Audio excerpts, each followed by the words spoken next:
Alright, so next arc. Right after dealing with darts and the Seal Void Calcos.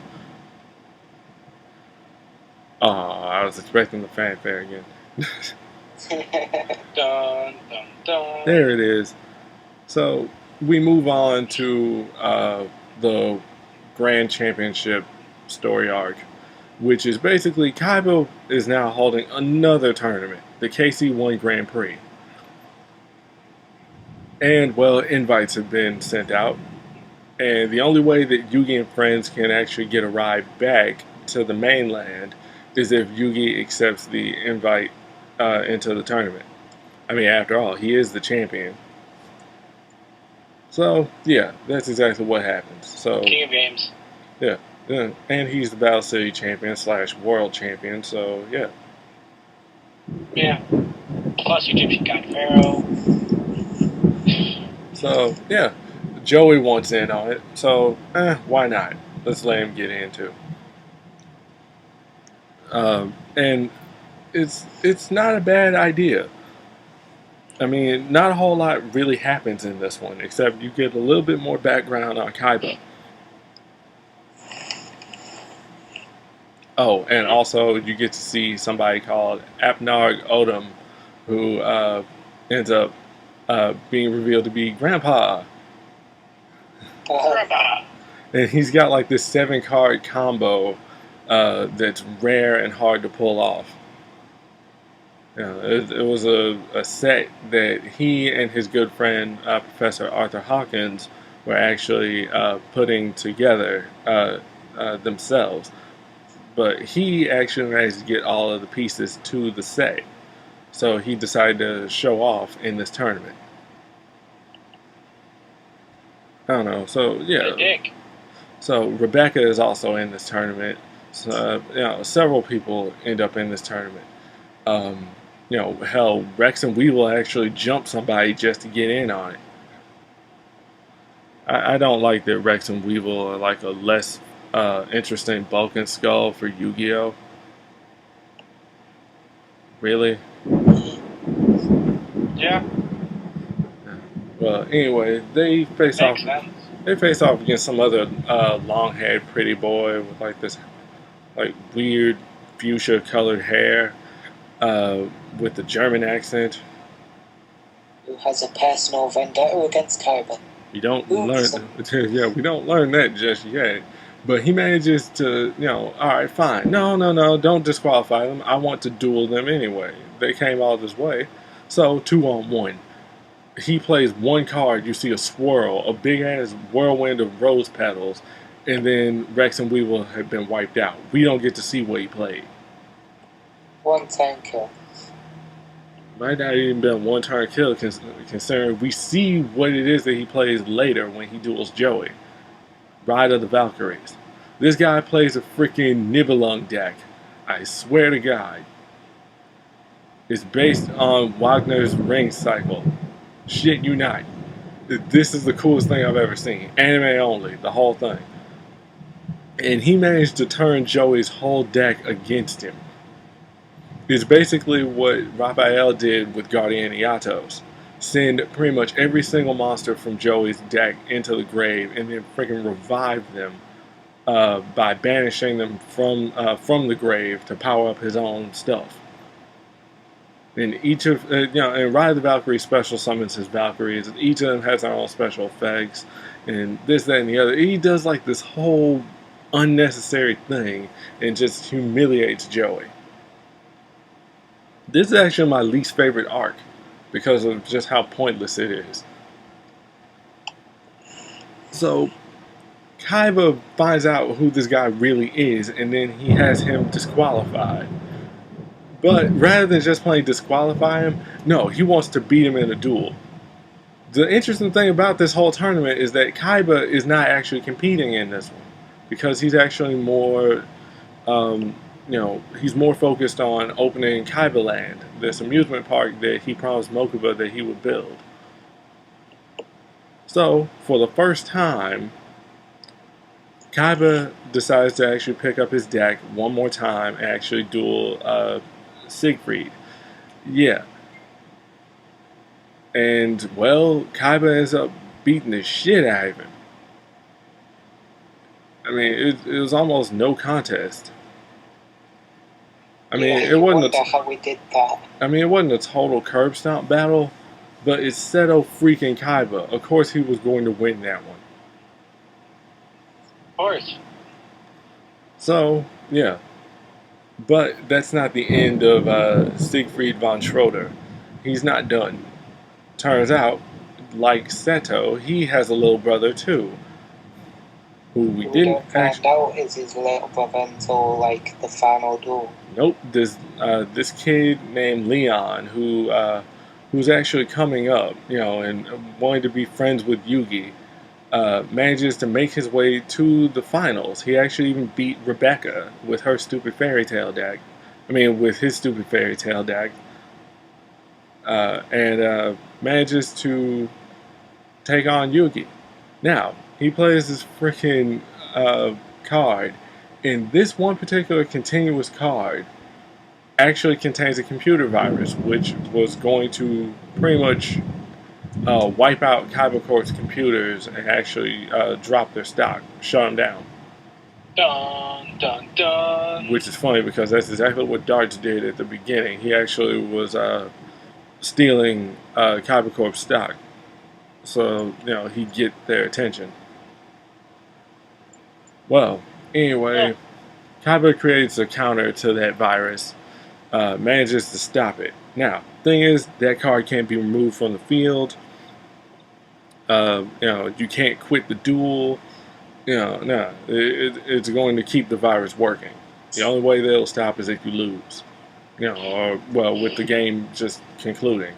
So, Yugi manages to get him to keep going, and he manages to convince him that his brother isn't always right, and that sometimes you have to do the right thing. He appeals to his brother and gets him to be repentant as well.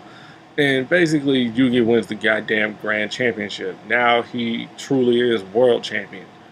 He abused the glitch where that golden castle halves your life points until his life points can't be halved anymore. I honestly didn't even remember how that resolved because it just wasn't entertaining to me. It was just like kind of pointless. We just came off a tournament into this shit, and now here we are in this other tournament. Really? Really? And it wasn't even all that major. I'm like, okay, now they're going to Egypt, right? They're going to Egypt, right? No. We keep doing other shit. But not all that said and done. Now we can go to Egypt. Yay! And I just overloaded the microphone shouting like an idiot. Great, that's going to be hell to edit. So, yeah. But before all that happens, Bakura shows up at Kaiba Corp headquarters to mess with Kaiba. Once again, Kaiba has to go to the vault, unlock the safe deposit box containing his deck and his duel disc, and challenge Bakura to a duel. Bakura summons this weird ass monster called Diabound and manages to pretty much get destroyed by Kaiba's blue eyes. And then, for some reason, the duel just ends. But before he leaves, Yami Bakura throws Kaiba Pegasus' Millennium Eye. Pretty much kind of dropping some cryptic crap to him that, he ought to go to Egypt and, see what Yugi and company are up to and, see what his real destiny is, basically. Meanwhile, Dun, dun, dun. Yugi and friends have, they learned the Pharaoh's secret at the end of Battle City. Basically, when 3 Egyptian god cards are held in front of the stone that was at the museum, it will reveal something about the Pharaoh. Yugi tried this at the beginning of the Orichalcos arc. The stone froze over, and the Egyptian god's power was stolen. Oops. That's how that arc starts. I almost forgot about that. But here we go. We're gonna try it again this time. Except now the stone's been moved back to its proper exhibit in Egypt. So, yeah, it ends up doing like this weird shit. Everybody's spirit ends up getting pulled out of them, and they go into the. Uh, Actually, I think it's only the pharaoh at first, but they go into the stone, and basically the pharaoh gets to relive his last days. which were basically him with people who look like the modern day characters like Kyber, Taya, Joey, Grandpa. No, only a few people actually look like the modern equivalents. Shimon looks a lot like Solomon Moto, Yugi's grandpa. Priest Seto is actually Kaiba's ancestor, his previous self. Oh yeah, Joey in it, and you know, Tayo in it. Then we have Isis, who is actually Ishizu's past self, apparently. We have I don't know. Shadi. I think no, Shadi appears as himself, doesn't he? No, instead we have someone named Shada. Ah, Then there's Shimon. I mean, not Shimon. Friggin' the hell! I can't believe I forgot the dude's name. The other one. one that looks like one that's the bald one. magician guy. That's Mahad. Who the hell is the other dude? Crap, can't remember. Seriously, see, I can't even remember the Pharaoh's court. Basically, he had like a badass crew. There are 7 Millennium items. So he has 6 other people that also wield Millennium items to protect him. So, yeah. One of them, oh right, and then there's Akhenaten. But I don't know, Kareem, that was his name. The other dude with the Millennium Scales. Apparently they did not give a shit about the Millennium Scales. Because we didn't see them before this. Yeah. Anyway, turns out Yami Bakura has something to do with this. His own little piece of his spirit that he left in the Millennium Puzzle during the mid-season stuff after season 1 ends up finally enacting his plan. And he goes into the spirit world as well and possesses his past self, Thief King Bakura. What? So then, logic? So then, Thief King goes to attempt. He goes to the pharaoh's father's tomb, Akhenaten, and he steals his ancient dual disc, a Dion Dion. Then he comes into Atem's court with the freaking sarcophagus and shit, and he starts dissing him. At this point, I'm just going to call him by his name because at the end of this shit, we learn his true name. So then, alright, you know what? No, stand down. After like this and that, he starts like fucking with their cards. I mean, they don't have cards, they have stone tablets. So basically, this is why Bakura wanted Kaiba to destroy Diabound with Blue Eyes, so that Diabound can now use Blue Eyes' attack and its strength. It actually has the ability to absorb all of that and evolve. The hell? Really? Why didn't you use this before? And why is this just now what? It makes sense because these are spirits and not just cards. The game isn't reset in Egypt. They're actually using the spirits.